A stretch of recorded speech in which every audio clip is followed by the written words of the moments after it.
This is the Chris Berry Show. Expert information on wealth, estate, and tax planning for the second half of life. Information that you can understand. Here's your host, Chris Berry. Welcome to the show, everyone. Of course, this is Chris Berry, your host, where we talk legal, financial, and tax planning for the second half of life.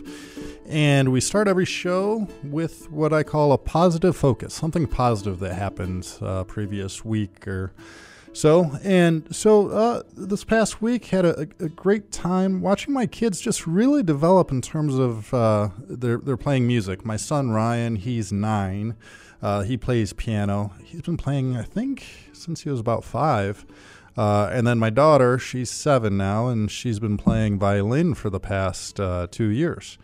But and unfortunately, I'm not the greatest to help them because I don't really have much musical talent. Seem to have skipped a generation. My dad, he was a great piano player, kind of played piano in bars and stuff to help him get through school. We ended up getting his PhD from U of M in psychology. But one of the ways that he got through school was through playing piano in bars and bands and stuff like that. So he has some musical talents. For me, I tried French horn, I think, as a 4th grader. I think I might have done it in 5th grade as well, but that was the extent of my musical career. I did dabble a little bit playing guitar, taking lessons when my son started out piano, but that fizzled out a little bit. So I can't really help them too much. I can't read music, and I don't know how to play the piano. And with a violin, my daughter has like a little smaller version of a violin for her size. And I can't help her with that. I feel like I'd break the thing if I touch it. So my parents have really been helping them in addition to their weekly music lessons. But my parents have really been helping them with their practicing. And so I'll get videos, and it's just amazing seeing the progress that they've made, that they've put their mind to achieving a goal and just seeing their improvement. It's great to see. And so that's my positive focus, is just reflecting on my children's musical journey. And now the exciting thing, my daughter, she's I could see her growing up to be on stage. She's a little ham. So in addition to doing some dancing while she's playing violin, kind of like Lindsey Sterling, now she is expressing interest in singing as well. So the time that she has her musical lessons, one part of that is spent playing violin, and then now she's getting some vocal lessons as well. So it's great seeing their growth and how much better they are, especially with regards to my daughter and the violin. When she started, it was a little rough around the edges, but she's really picked it up, and now 2 years later, it's just amazing to see how much they've improved. And that's one of the things is they didn't just kind of do this themselves. They didn't pick up a violin and all of a sudden know how to play. They got help. They got coaching. They got a teacher. And that's really my role as it relates to helping our clients is we help them, because if this is your first time retiring or first time thinking about putting together a estate plan, it's not really something that it's really important, and you might not want to do it yourself. You might want the help of someone that's done this or helped many people do this. So there is value in coaching. There's value in teaching, and that's what we try to do is help our clients, teach them on what they need to be thinking about as they move into what we call the second half of life. Of you worked hard to accumulate everything you have. So what is the plan in terms of distribution? Think about it like climbing a mountain. You're climbing a mountain. You've gotten to the top of the mountain. You're now at retirement. Getting down the mountain is a completely different skill set, and we need to look at it from legal, financial, and tax planning scenarios. And so that's really what we do at our office. And so this week on the show, we need to bring up this big, huge, important change in law that we just experienced in this new year, and that's called the PreSecured Act.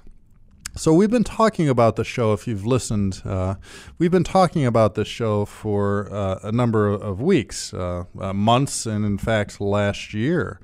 And we knew this act was going to be passed at some point because it passed the House last summer about 417 to 3.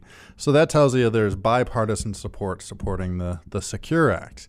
And this is one of the biggest changes in law we've had as it relates to retirement accounts in quite a while. We did have the Tax Cuts and Jobs Act of 2018. That was a big one. But between these two laws, the Secure Act and the Tax Cuts and Jobs Act of 2018, we've had a whole lot of changes as it relates to retirement planning and tax planning. So what we're going to do today is I'm going to focus on what the Secure Act is, what it isn't, and some strategies to think about in this new post-Secure Act world. Because really, it's completely changed a lot of retirement planning and estate planning, changed it on its head, completely changed it around.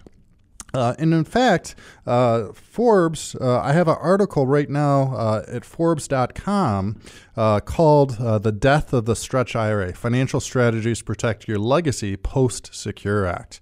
You can find that at Forbes.com, or if you want us to send you a print copy of this or email it over to you, just give us a call. Just hit up our main number, 844-885-4200. Again, 885-4200, or shoot us an email at askchris@thechrisberryshow.com, and we can get you out a copy of that article. But you can also find it online at Forbes.com, and it's The Death of the Stretch IRA, Financial Strategies to Protect Your Legacy Post-Secure Act.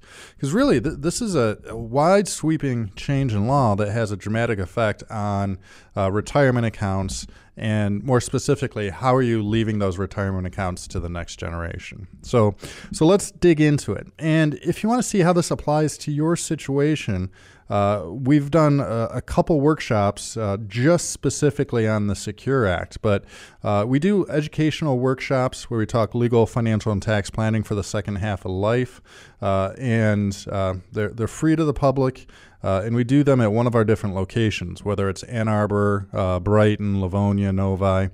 And if you do want more information, you can just visit us online. Just go to michiganestateplanning.com, click through. There'll be a list of upcoming workshops there. So let's talk about the Secure Act. So what it is. And before I do that, I need to give a little backstory. So this was kind of how the world worked pre-Secure Act. Prior to the Secure Act, once you turn 70 and a half, if you have a pre-tax account like an IRA or a 401k, and you hadn't paid any income tax on it, whether you liked it or not, at 70 and a half, you'd have to start taking out required minimum distributions. Required minimum distribution. So basically, the IRS was saying that you can't defer paying taxes forever. You need to pay the taxes at some point. And so they, I don't know how they did, but at the time, they picked age 70 and a half, which seemed kind of silly. Like, do you know what month you turn 70 and a half off the top of your head? It's not like a number you have, or a month or a time you have in mind. Unless like you're one of my kids and they think half birthdays is something to celebrate. But for majority of adults, we don't really think about what our half birthday is going to be. So the 70 and a half number was kind of odd. But you would have to take out at 70 and a half, whether you liked it or not, you'd have to take out a certain percentage and then pay income tax on that. So this would just be additional income on top of any Social Security, on top of any pensions you have. You'd have to take out a certain percentage and pay income tax on it. And that percentage used to be 3.65%. So the way it would work is you'd look at your December 31st IRA total, and you'd just know that you have to take out 3.65% of whatever that amount is out of your IRA and pay the tax. So there's a little bit of a forced liquidation there going on, which could be problematic depending on how the markets are doing. So you have to take the money out, right? And then also, what happens when you pass away is now your IRA, your pre-tax accounts, your traditional IRA, your 401k or 403b, when you pass away becomes an inherited IRA, where now you've left it to beneficiaries who, regardless of their age, they don't have to pay all the tax at once, but they do have to start taking out their own required minimum distributions because it's an inherited IRA. So let's say at age 70 and a half, you have to take out 3.65%. Well, at age 40, that might be 2%, so a lesser amount. But the idea is that you can stretch out these benefits over your lifetime. Or I guess not the benefits, stretch out the tax burden over your lifetime. So we wouldn't have to pay all the tax at once. We could stretch it out over a lifetime. So if you were to inherit a very large IRA, say $1 million of IRA money, you wouldn't have to pay $1 million worth of income tax in 1 year. You could stretch that out over your lifetime. So it might be taken out 2% or maybe 3% a year. So you could kind of defer the taxes, right? Well, that's what a stretch IRA is. And now with the Secure Act, really we're calling it the death of the stretch IRA. May it rest in peace. Because the Secure Act does two things. And this is the big things with the Secure Act. The Secure Act actually was over 1,000 pages, if I'm not mistaken. And one of the silly little things they threw in there was the change in age to smoke. So now if you want to smoke, you can't do it at 18. You have to wait till 21. So I don't know what that has to do with securing everyone's retirement, which is what the Secure Act is all about. But somehow that was part of the act as well. But the two most important pieces, or the two pieces that really are going to affect the most people, are first of all, your required minimum distribution age. It gets pushed back from 70 and a half to now 72. So if you're at age 70 right now and you haven't taken out any, if you're at age 70 right now, you don't have your RMDs coming, but now you can wait until 72. So they push back the required minimum distribution age from 70 and a half to 72. Well, I think that's a good thing. Like I said, 70 and a half seemed like an awkward number. What I think it's doing, though, is it's setting the stage to, in the future, and again, this isn't part of the Secure Act, but I just see government doing this in the future. They're setting the stage to push back full retirement age for Social Security, I think, where they could easily push it back from 67 to maybe 70 or something like that. That's not on the table now. That's not part of the Secure Act right now. But I could just see them kind of setting the table by pushing back the RMD age. Likewise, I could see them push back full retirement age. But that's not really the real reason the government passed this act, because the government isn't just necessarily, and again, this might be my personal bias, but I don't think government's necessarily looking out for our own individual best interest. So why would they do this? Well, that 70 and a half to 72, that's kind of a Trojan horse. That's not the real reason they passed this act. The real reason they passed this act is to end the stretch IRA. So now when you inherit an IRA, no matter what your age is, well, there's a couple exceptions, especially with minor children, but basically if you're an adult and you inherit an IRA after January 1st of this year, so after the January 1st, 2020, if you were to inherit an IRA, instead of being able to stretch out the tax burden over your lifetime, now all the taxes have to be paid within 10 years.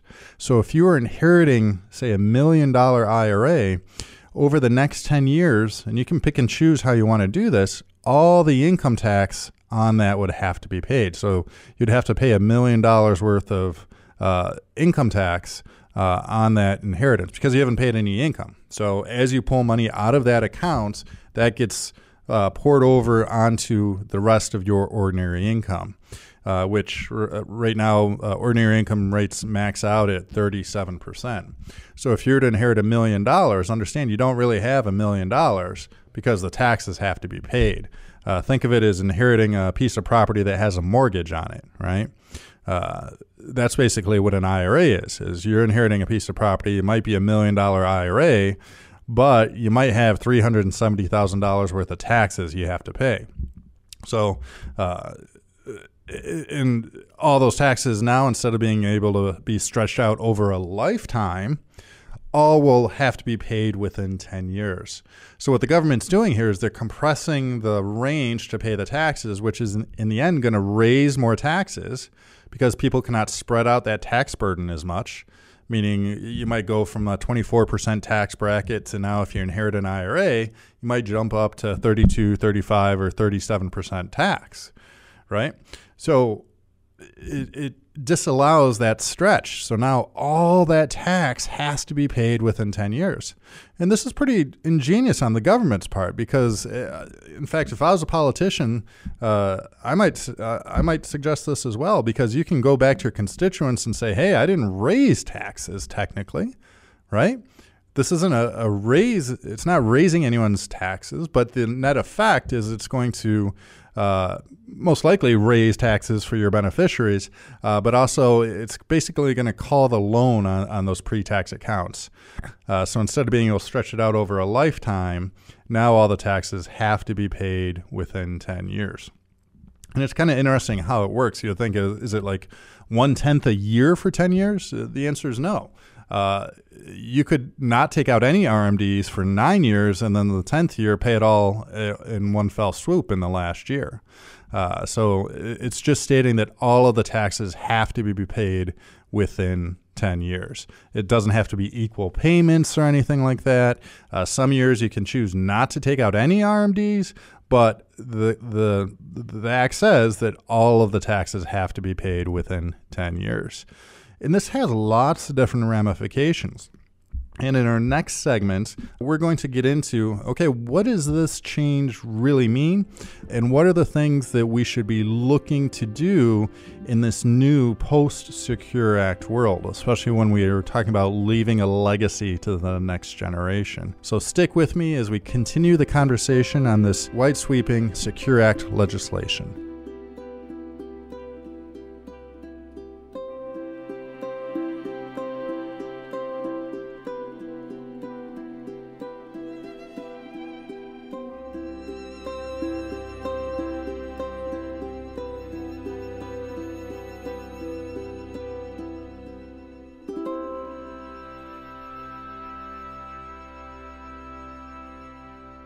Hello, I'm attorney Chris Berry of the Elder Care firm in Brighton. I've been helping area families protect their assets and obtain governmental benefits for years. We've also been offering financial planning through the Castle Wealth Group to help people grow their wealth and prepare for retirement. Thanks to you in the Livingston County community, the Elder Care firm and Castle Wealth Group are growing. That's why it's my pleasure to introduce to you the newest member of the Elder Care team. Here's attorney Ashley Jacobson. Thanks, Chris. I look forward to helping our clients deal with the burden of long-term care costs by developing an effective plan for them. I have a master's degree and I'm nationally certified in assessing people as they age and acquire disability. I will fight hard and be an enthusiastic advocate for all our clients. Let us help you and your family find solutions. Call us today. The Elder Care Firm and Castle Wealth Group are on Grand River in Brighton in the professional building behind the pond by ABC Warehouse. Call 810-214-3800 or visit either theeldercarefirm.com or castlewealthgroup.com today.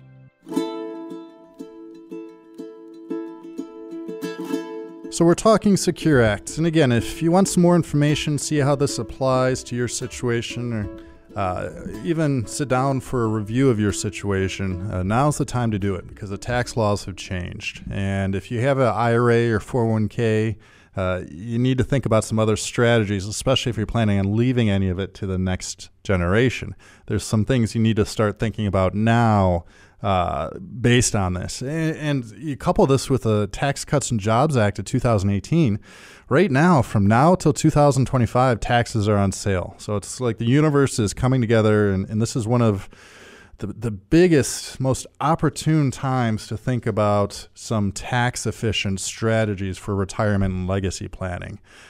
We have artificially low tax brackets, and we'll get into some of these strategies.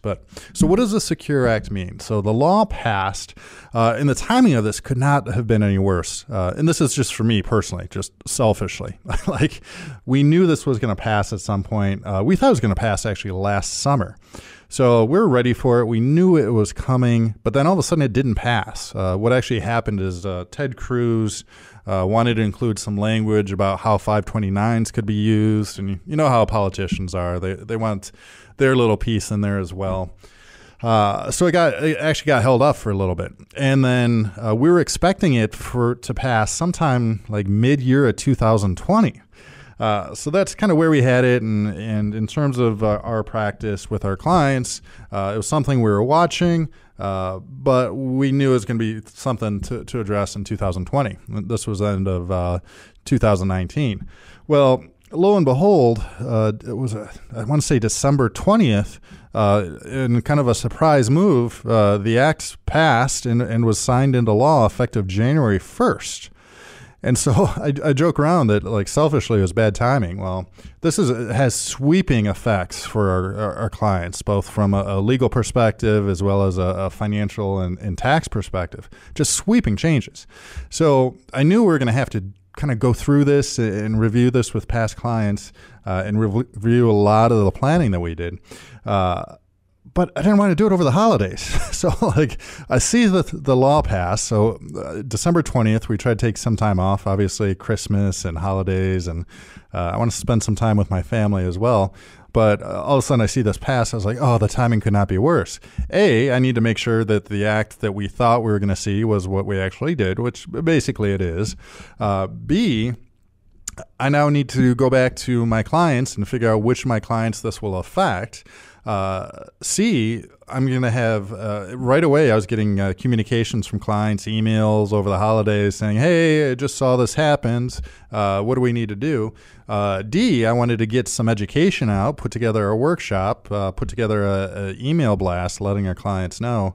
It was just a lot of work at a time when already we're talking about, like, end of year tax planning and focusing on tax planning for the next year. Just a lot of work over the holidays, which is when I want to spend time with family. But lesson here is you got to do what you got to do, and laws are always changing, strategies are changing, and as a professional, that's what we do. And so we've had a workshop just for our clients on the Secure Act. We've been talking about the Secure Act in our weekly workshops that we do for new or prospective clients. So if you are planning on attending, trust me, we're going to spend some time talking about that Secure Act. So let's talk about what it means that the Secure Act passed. So one of the biggest issues now is leaving money to the next generation. And one of the things that we did quite a bit is we did a lot of what I'll just call stretch IRA trusts, where we did specific trusts that would stretch out the IRAs for the lifetime of the beneficiaries. These were really a powerful tool, stretch IRA trust. And we've been doing them since 2004. Basically, there's a private letter ruling that said, if you set up a trust in a very specific way, then you can name the trust as a beneficiary of the IRA. So for a lot of our clients, we're naming the trust as a beneficiary of the IRA to offer asset protection for that next generation, protect those IRAs from a divorce, lawsuit, creditor action, bankruptcy. And then we had a Supreme Court case, this was a couple of years ago, called Clark versus Ramaker, that said if you leave an IRA outright to a beneficiary, let's say a son or daughter, and they would go through a bankruptcy or creditor action or divorce or something like that, then that inherited IRA would not have the asset protection that your IRA does. For example, your IRA or 401k or 403b is protected basically up to $1 million if you're to go through a bankruptcy. Well, an inherited IRA, according to Clark versus Ramaker, no such protections. So this just put even more of an emphasis on naming the trust as a beneficiary of retirement accounts, IRAs, 401ks, because we could maintain the stretch, but now build in asset protection. And it's, you have to do it properly, and not every advisor or attorney kind of understands how to do it properly. But we did. And so we had a lot of clients where we would name the trust as a beneficiary of the IRA. Well, now with this change in law, we need to figure out how does that affect the trust that we set up. And so I don't want to get too much in the weeds here, but basically there's two types of IRA trusts. It could be set up for accumulation, or it could be what's called a conduit trust. So long story short, let me just leave it at this. If you have a trust and you have retirement accounts, post-Secure Act, you need to sit down with an expert and see how those interact. Figure out what is the best way to handle that. So one thing, just walk away from the show today, is check your beneficiary designations on your retirement accounts. Have you named a spouse first and then the kids? Have you named a trust as a beneficiary? That's probably the most important thing to know first, is just who is named as a beneficiary of my retirement accounts. And then the second thing is sit down with a professional. And this is something that we're sitting down with our clients. If you're not yet one of our clients and want to see how this applies to your situation, we can either you can attend one of our workshops, or we can sit down for a review. And it's one of the most important things that you can do right now is, who are the beneficiaries of my retirement accounts? Is it a trust? Is it an individual? And if it is a trust, and this is where it gets a little technical, so bear with me, is what type of trust is it? Is it accumulation or conduit, or is it the option for both? And here's the issue. And if you're working with someone else, you might have to educate them on this, because this is a little bit in the weeds here. But if you've named the trust as a beneficiary of an IRA and the trust is a conduit trust, that might cause some problems with regards to your planning, okay? Because if that's the case and you're planning on this IRA kind of lasting a lifetime, or a trust lasting a lifetime, if it's a conduit trust, with the way the laws are now, it's probably structured so that trust would be done in 10 years. Why could this be a problem? Well, let's say you set it up strictly for asset protection. Well, guess what? After 10 years, that asset protection is going to be gone. And trust me, I'm not saying run out and name individuals outright as beneficiaries of IRAs, because they still have all the asset protection problems. Where if you name, let's say you name your daughter the beneficiary of an IRA, you pass away, she inherits the IRA. What happens if she subsequently passes away? Now that IRA might be going to a spouse versus going down to your grandkids. Or if she were to get a bankruptcy or divorce, she might lose that IRA while she's alive. So unfortunately, it really is a case-by-case basis of who you should name as a beneficiary of the IRAs. Should it be the trust? If so, what type of trust should it be? Should it be an individual? What are their priorities? And again, there's no perfect answers, unfortunately, anymore. Prior to the Secure Act, it was basically a no-brainer that if you wanted to protect your beneficiaries and you wanted to stretch out an IRA, you name the trust as a beneficiary of the IRA. You could do a conduit trust where the RMDs, required minimum distributions, just get shot out of the trust. Pretty straightforward. Now, we took a more advanced approach because, again, this is what we do. We focus on planning for the second half of life, legal, financial, and tax planning. So a lot of times in our trust, we would do leave it up to the trustee to decide whether it's accumulation or conduit trust. So luckily, well, I guess not luckily, because we did this intentionally, not a lot of our plans need to be adjusted. But we are sitting down with clients and going over how this specifically affects their situation. So with this idea that now the stretch IRA has basically gone away, what are some things we can do, or what should we consider in terms of financial strategies to help your family mitigate unnecessary taxes on your retirement accounts? So what I'm going to do is cover some different strategies that we can utilize to make sure that if you're planning on leaving money to the next generation, you can do that as effectively as possible. And again, this fits into what we do at our firm. We help clients in 5 distinct areas. We help them create income plans in retirement, making sure your money lasts as long as you do. Second, investment plans, making sure that we're minimizing fees inside of our accounts and maximizing the returns while minimizing risk, matching your investments to your volatility. Third, tax planning. So that's exactly what we're talking about today. How can we mitigate taxes? Not looking at tax preparation. That's just looking in the rear view mirror. That part's easy. And we do that as a firm. But really looking at tax planning. How are we going to navigate this ticking tax time bomb inside of these pre-tax accounts like IRAs, 401ks. And then healthcare planning, looking at how are we going to pay for long-term care and Medicare. And the last part of it is legacy planning. If we are leaving things to the next generation, how can we do that as efficiently and effectively as possible? So really with the Secure Act, it's really affecting that tax and legacy planning. So it's hitting two key areas as it relates to creating a sound retirement plan. So the first strategy, and really there's three key categories as it relates to mitigating taxes post-Secure Act.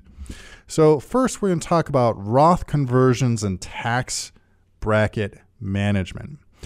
So this becomes a huge issue thanks to two things. One, the Secure Act, as well as, I mentioned this previously, the Tax Cuts and Jobs Act of 2018. And basically what this Tax Cuts and Jobs Act says is that from 2018 to 2025, taxes are effectively on sale, meaning that if you're in the 12% tax bracket right now, in 2025 and beyond, that's going to be a 15% tax bracket. If you're at the 22% tax bracket, you're going to be at the 25% tax bracket. If you're at the 24% tax bracket, that's going to jump to 28%. So the idea is from now until 2025, let's look at moving money out of those pre-tax accounts and do things like Roth conversions. So what a Roth conversion is you're paying the income tax on it. So you're pulling the money out and you're depositing that money into a Roth IRA that can now grow tax-free. So think of it like this. Would you rather be taxed on the seed or the harvest, right?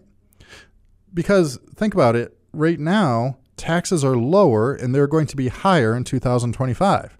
So doesn't it make sense to pay the tax now at a lower amount, allow that money to grow, and when you pull that money out of the Roth, that money comes out tax-free?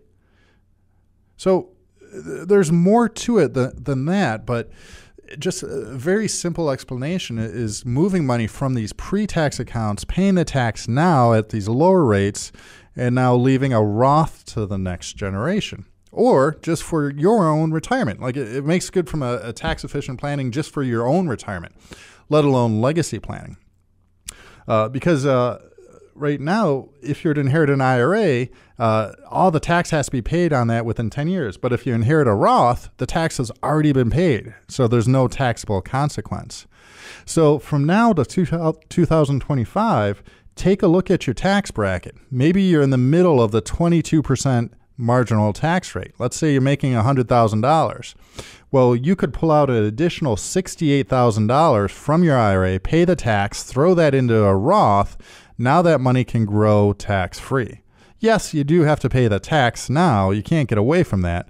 But I would rather pay a 12% tax than a 15% tax. Or I would rather pay a 22% tax than a 25% tax. So just by paying the taxes sooner, you could save maybe 3% on your taxes, which doesn't sound like a lot, but I've seen clients who think getting 3% or 2.5% in CDs, that makes them giddy with excitement.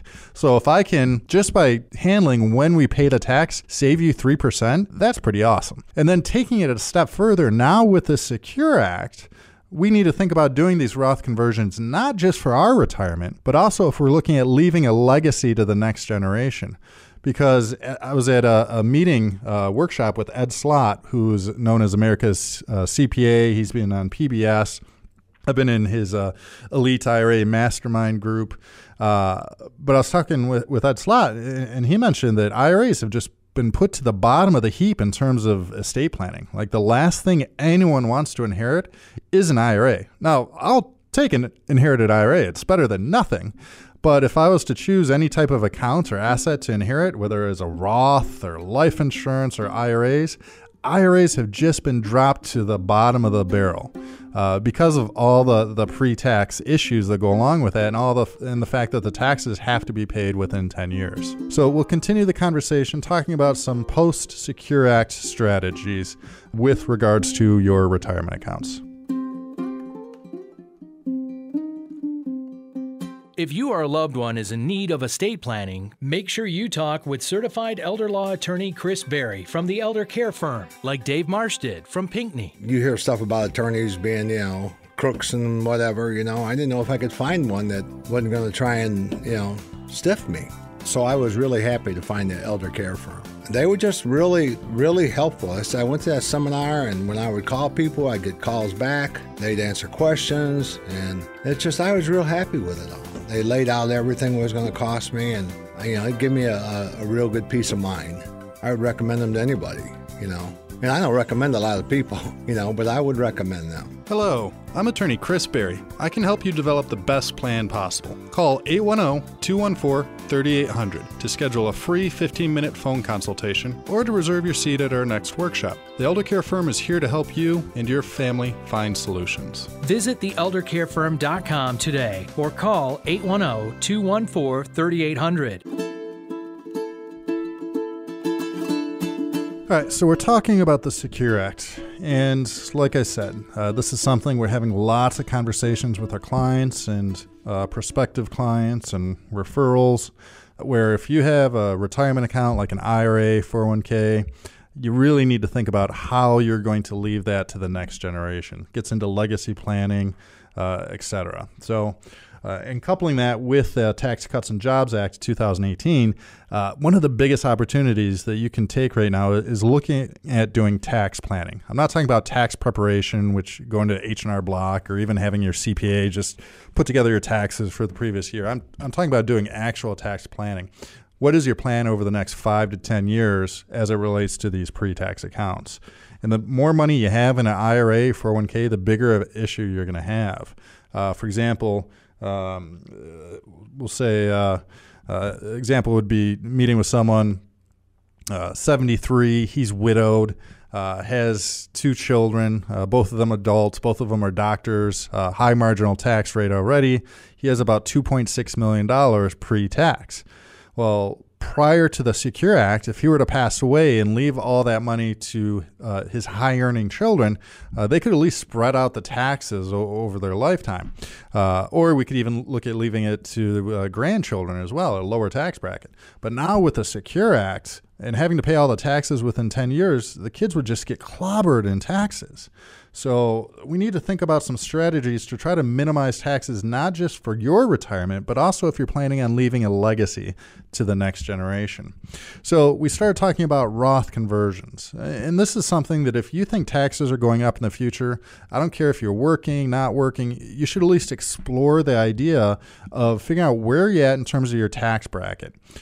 So I'm not talking just about your effective tax rate. I'm talking about the tax you would pay on the next dollar earned. Because as you pull money out of your IRAs, that's when you have to pay the tax.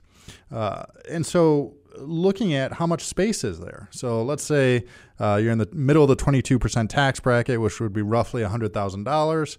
You have about $68,000 before you jump into a next higher bracket at 24%. Well, you might want to take it one step further and go up to that 24%, because then you could pull out about $200,000 of the pre-tax accounts. And granted, you'd be paying a 24% tax on the amount you pull out, but that's still better than waiting until 2025, where your 22% tax bracket jumps up to 25.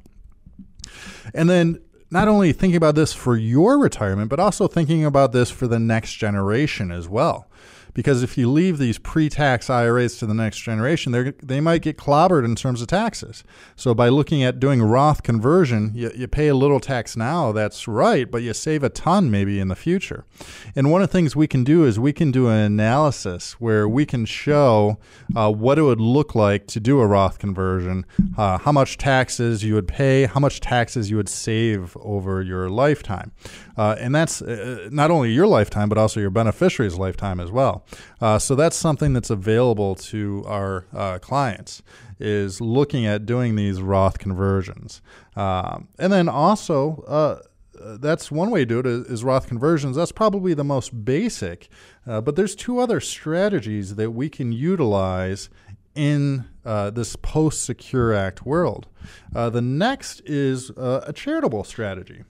So let me ask you this question. Would you rather leave money to the government or a church or charity of your choice? Well, most people would rather leave the money to a church or charity of their choice versus leaving it to Uncle Sam.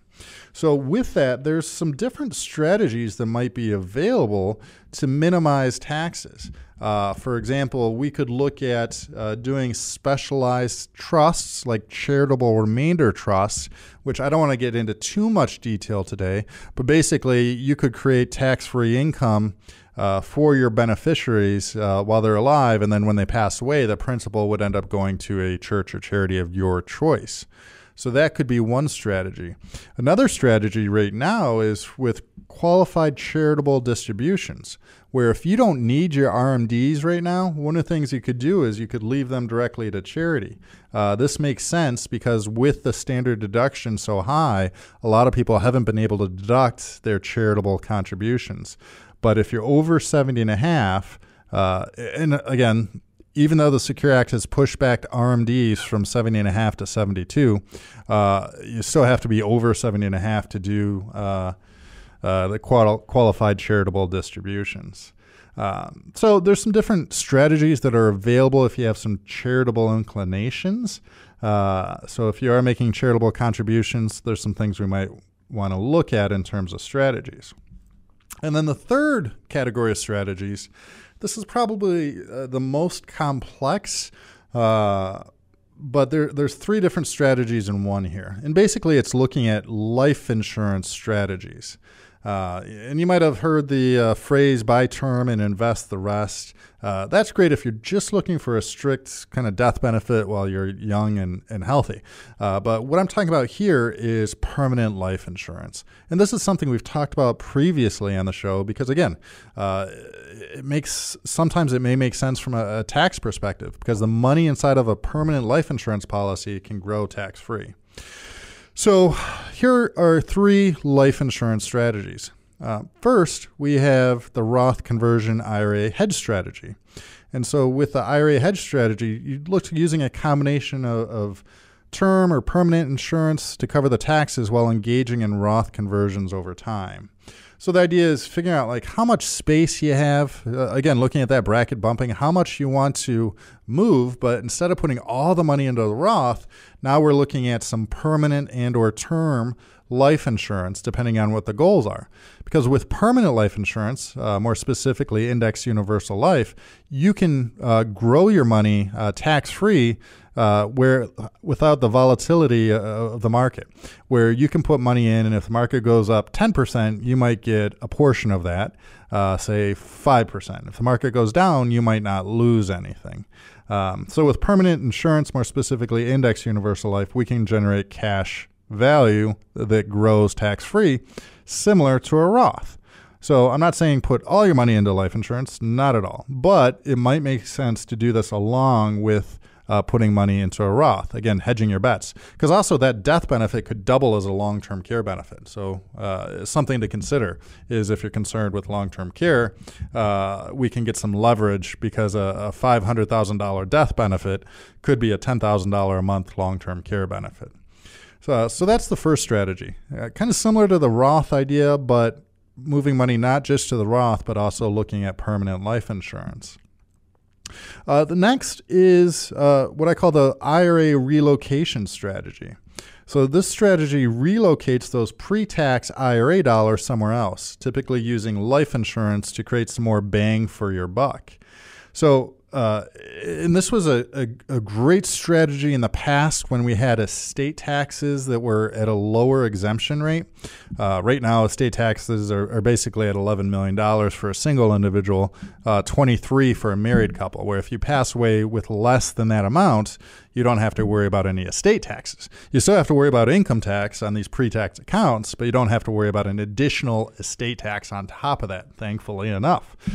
But now with this stretch IRA dying, and if you are looking at trying to maximize the amount of legacy you're leaving, whether it's for kids or grandkids, then it might make sense to pull money from those pre-tax accounts, pay the income tax, and then if we're looking for more bang for a buck, we might look for permanent life insurance as a strategy to create some leverage.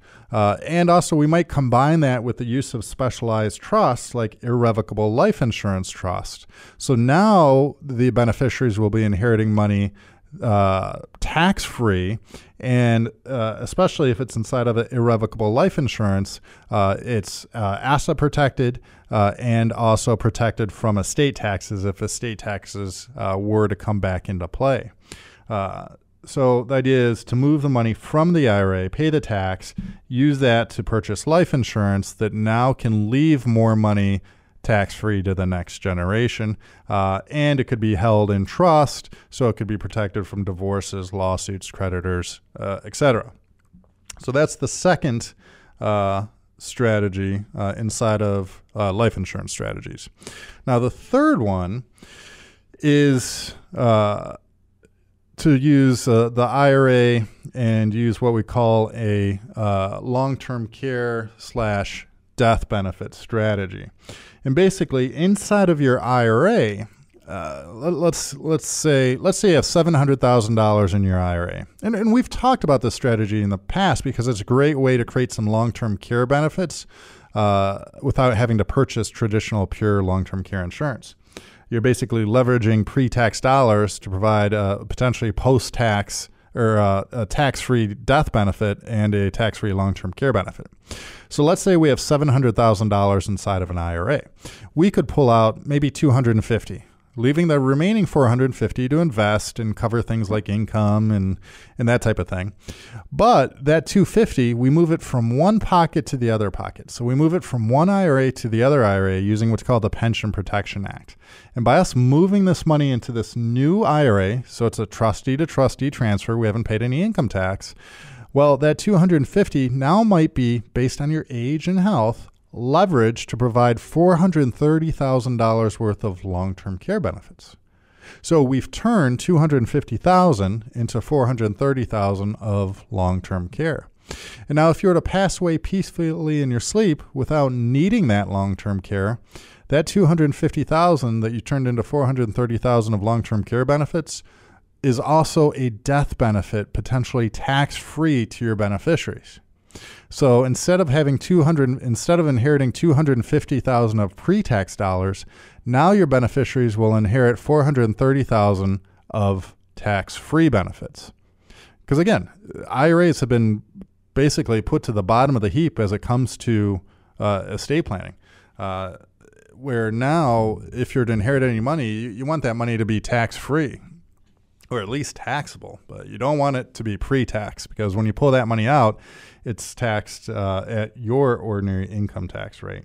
So those are three strategies that we can utilize when we're looking at planning around the new Secure Act. Those aren't the only things available, but those are the three main categories: looking at Roth conversions, looking at charitable strategies, and then looking at life insurance strategies, which could be the Roth conversion IRA hedge strategy, the IRA relocation strategy, or the IRA annuity legacy strategy, where we're looking at basically creating long-term care and death benefits inside of that IRA.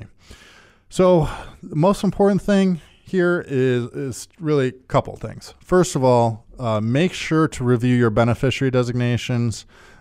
See who's named as a beneficiary of your IRAs, 401ks. Second thing you need to do is sit down with your professional, or if you want us to take a look at your situation, you need to figure out how do these things interact. How do your retirement accounts interplay with your legal documents and your tax plan? And this is one of the biggest issues we see, is that when clients kind of come into our office, they have like a junk drawer worth of stuff where they have a tax preparer doing their tax thing. Maybe they have a estate plan or will or trust they did a couple of years ago, 10 years ago maybe. Maybe it's not funded properly. They have these investments, but they don't really have a plan. And what we focus on between myself and the team of 13 people we have at our firm is helping clients in 5 areas. helping them develop an income plan. So when you retire, making sure your paychecks continue to come in. Second, having an investment plan, making sure our investments are invested in such a way we're comfortable with. Third, having a tax plan, not just tax preparation, but true tax planning. Fourth, looking at healthcare and long-term care. And then fifth, legacy planning. So between myself and our team, we have Ashley Jacobson, who's an attorney. I am a fiduciary financial advisor. We have a CPA we're affiliated with. We're able to help our clients with legal, financial, and tax planning. Having one comprehensive, holistic plan where it's one-stop shopping. It's kind of like our role, and I talked about this previously, but I took my kids to see the Ann Arbor Symphony, and they're doing a Star Wars symphony, so it's all music from Star Wars. And we got there early. We always try to get there early, and we listened to them practice, and you'd hear like the violin kind of screeching, the oboe doing its thing, someone was playing the harp. It didn't sound very good if you listen to it all together. But then all of a sudden the conductor comes out, and the show starts, and it was beautiful music. And that's really what we're trying to do, is we're trying to create beautiful music for you in retirement. We don't want to have the legal plan not mixing with the tax plan or the investment plan. All this needs to fit together in your best interest. And that's really what we're trying to do with our clients, is help them make beautiful music in retirement. And unfortunately, sometimes the laws change. Things change. That's life. I read a good book called Who Moved the Cheese that talked about in life, things are always going to change, and it's how you adapt to it. So we can't put our head in the sand and pretend it didn't happen. Now's the time to take a look at that. What is your tax plan? Okay, you need to have a tax plan these days. You're missing out on huge opportunity with the Tax Cuts and Jobs Act. And now with the Secure Act, you have to look at that legacy plan. How are you going to leave things, or what assets are you leaving to the next generation? Are you leaving it to them in trust? Is it pre-tax? Are there things you should be doing now to create more bang for your buck? And again, you might not be looking at leaving a big portion to your beneficiaries. You might be going with that plan of when the last check bounces, that's my time to go. But I ask you this question: would you rather leave more money to your loved ones, or would you rather leave more money to Uncle Sam? Well, if you don't have a tax and legacy plan moving forward, chances are Uncle Sam's going to get a bigger cut of your estate.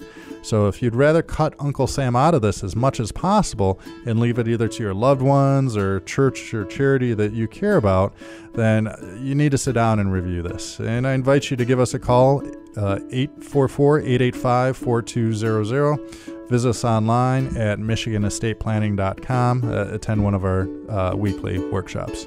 Take care. Make it a great week. Learn more about Chris Berry and how he can help your family by visiting online at thechrisberryshow.com. That's thechrisberryshow.com. You can also call Chris Berry at 810-355-2584. That's 810-355-2584. This program content reflects the opinions of Chris Berry and his guests, not the elder care firm Prosperity Capital Advisors or the Castle Wealth Group, and is subject to change at any time without notice. Content provided herein is for informational purposes only and should not be used or construed as investment or legal advice, or as a recommendation regarding the purchase or sale of any security, or to follow any legal or tax strategy. There's no guarantee that the strategist's statements, opinions, or forecasts provided herein will prove to be correct. Past performance is not a guarantee of future results. Indices are not available for direct investment. Any investor who attempts to mimic the performance of an index would incur fees and expenses which would reduce returns. All investing involves risk, including the potential for loss of principal. There's no guarantee that any investment plan or strategy will be successful. We recommend that you consult with a professional dedicated to your needs. This program is furnished by the Elder Care Firm.